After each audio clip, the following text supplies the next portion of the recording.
ఆదిలాబాద్ జిల్లా వార్తల విషయానికి వస్తే ట్రాఫిక్ చట్టాలపై ప్రతి ఒక్కరూ అవగాహన పెంచుకోవాలని, అలాగే లైసెన్సులు లేకుండా వాహనాలు నడిపితే వారిపై చట్టరీత్యా చర్య తీసుకోవడం జరుగుతుందని, అలాగే మైనర్లకు వాహనాలు ఇచ్చిన వారి యజమానులకు అలాగే వారి తల్లిదండ్రులపై కూడా కేసు నమోదు చేయడం జరుగుతుందని జిల్లా ఎస్పీ అఖిల్ మహాజన్ పేర్కొన్నారు. జిల్లా కేంద్రంలోని పోలీస్ హెడ్ క్వార్టర్లో మైనర్లతో పాటు వాళ్ళ తల్లిదండ్రులకు ట్రాఫిక్ చట్టాలపై అవగాహన సదస్సును ఏర్పాటు చేశారు. ఈ కార్యక్రమంలో పాల్గొన్న జిల్లా ఎస్పీ అఖిల్ మహాజన్ మాట్లాడుతూ మైనర్లకు వాహనాలు ఇవ్వరాదని తల్లిదండ్రులకు సూచించారు.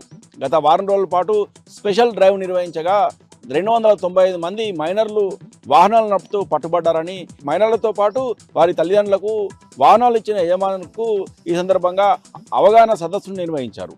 ఈ సందర్భంగా జిల్లా ఎస్పీ మాట్లాడుతూ ఇకపై మైనర్లకు వాహనాలు ఇస్తే వారి తల్లిదండ్రులతో పాటు వాహనాలు ఇచ్చిన వారిపై కూడా కేసు నమోదు చేయడం జరుగుతుందని, ప్రతి ఒక్కరూ ట్రాఫిక్పై అవగాహన పెంచుకోవాలని, మైనర్లకు వాహనాలు ఇవ్వాలని సూచించారు. అలాగే రోడ్డు ప్రమాదాలు జరిగిన తర్వాత వచ్చే నష్టాన్ని తల్లిదండ్రులకు మైనర్లకు వివరించారు.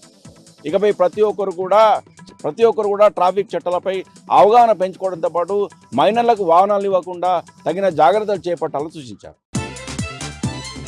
ఇక మరో వార్తా విషయానికి వస్తే ఆదిలాబాద్ పట్టణంలోని శివారు కాలనీలలో తాగునీటి కోసము జనం పడరాని పాటు పడుతున్నారు.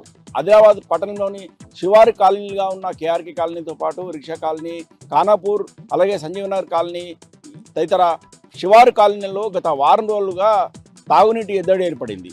నల్లలలో నీళ్లు రాక బోర్లు సైతం పూర్తిగా ఎండిపోవడంతో తాత్కాలికంగా మున్సిపల్ అధికారులు ట్రాక్టర్ల ద్వారా నీటి సరఫరా చేస్తున్నారు. అయితే ట్రాక్టర్ల ద్వారా వచ్చే నీరు సైతం వారం రోజులకు ఒకసారి రావడంతో జనం తాగునీటి కోసం ఎన్నో ఇబ్బందులు ఎదుర్కొంటున్నారు.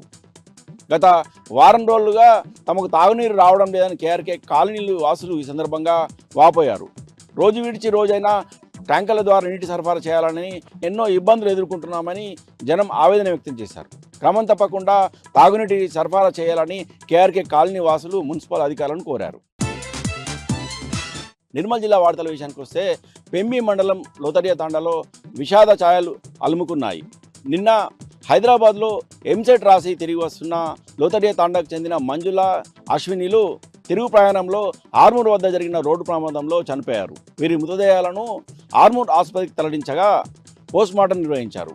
అయితే పోస్ట్మార్టం నిర్వహించిన మృతదేహాలను తరలించేందుకు Khanapur BRS party in charge Bukya Johnson Nayak ప్రత్యేకంగా అంబులెన్స్ను ఏర్పాటు చేశారు. అలాగే లోతడి తాండాలో జరిగిన దహన సంస్కారంలో పాల్గొన్నారు.